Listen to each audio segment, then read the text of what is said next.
Hello everyone, welcome to ChessVisor, your wise choice to improve your chess. In today's video, I'm going to continue the Budapest Gambit traps part 2. In case if you have missed the first part, you can check it in the description below. So without much delay, we will start the gambit or the traps. And before that, the only request is that if you are watching the channel for the first time, please consider subscribing to the channel and press the bell icon to get notified for the future videos. So here after pawn to d4, black will play knight f6 and then pawn to c4, grabbing more space. Here we go with the e5, that's called the Budapest Gambit or the Budapest defense. So here white has two responses or two main responses in this position. Earlier we saw pawn takes e5, that is Budapest Gambit acceptor line, and then we went knight to g4 and white was playing queen to d4, queen to d5. These were covered in the previous video. Today, before we go into the acceptor line, we have another interesting line to check when white plays d5. So here as a black player, we can simply develop our bishop to the natural square, that is c5. So we are eyeing this weak square. In case if your opponent is he is looking at this position for the first time, then he may play this move, that is bishop to g5. So you can directly go for a Q trap here by sacrificing your own queen with a knight e4. If your opponent thinks that you are blundering, actually the one who is blundering is that your opponent, because after bishop takes d8 we can simply take on f2 with a check, and it's actually a checkmate. So bishop takes f2 is a checkmate in the fifth move itself. So let's go back, and at this point if your opponent realizes that he is getting checkmated in the next move, he may pull the bishop back to e3 square. In that case you simply take, and after takes we can deliver this check, and already this is a losing position for white, simply because after g3 we can take on g3 with our knight. After h takes g3, queen takes h1, and after knight f3 we can play pawn to d6, which defends the pawn as well as opens the line for the bishop's diagonal. And in case if he defends, we can always retreat the queen and continue a good game. Let's go back, and in this position, before we play this move, if you feel that your opponent is not going to fall for this cheap trap, then I'm recommending you to directly sacrifice this bishop on f2. Whenever there is a bishop is hanging like this, you can always sacrifice your bishop. It can happen on both sides. Most of the players, or most of the times, you might have seen in the king's pawn opening, right? So bishop takes f7 was there, and you can retreat or recover the bishop like this. And after bishop takes f2, after king takes f2, you can go knight g4 check, and do not go knight e4. That's not recommended, because that we will discuss in a separate video. So after knight g4 check, after the the king will go back, and now we can grab the bishop, which is much better position. And this current position meet all the requirements, or all the benefits, or playing with a gambit idea. So we have accelerated the development.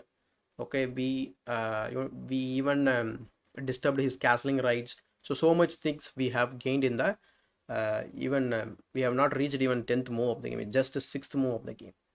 So you can have a comfortable game, and you can easily win the game. So this is all about the when we push, or when he pushes the pawn to d5. And going back, in this position, if he accepts the gambit, we are going to check one famous trap that is called Kieninger Trap.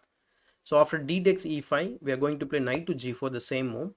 The white will simply develop and defend the pawn.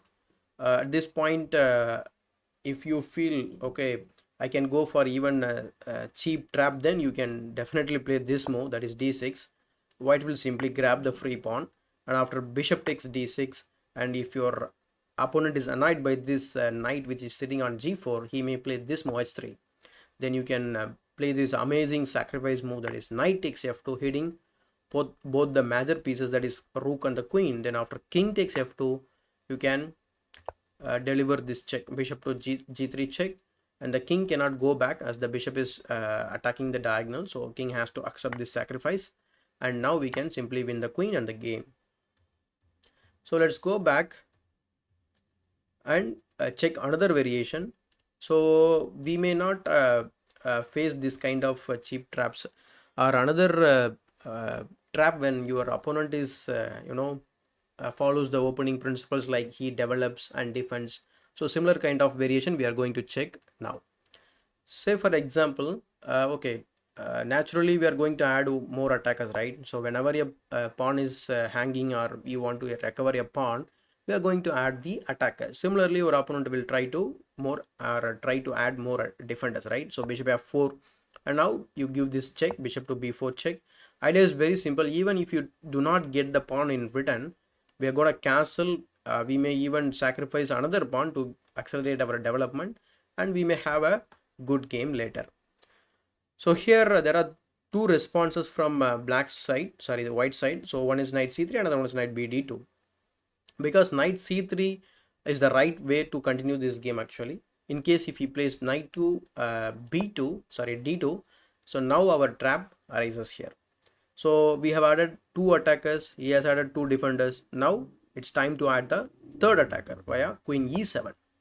So we are hitting the pawn for the third time, and that means there is no defense for this pawn.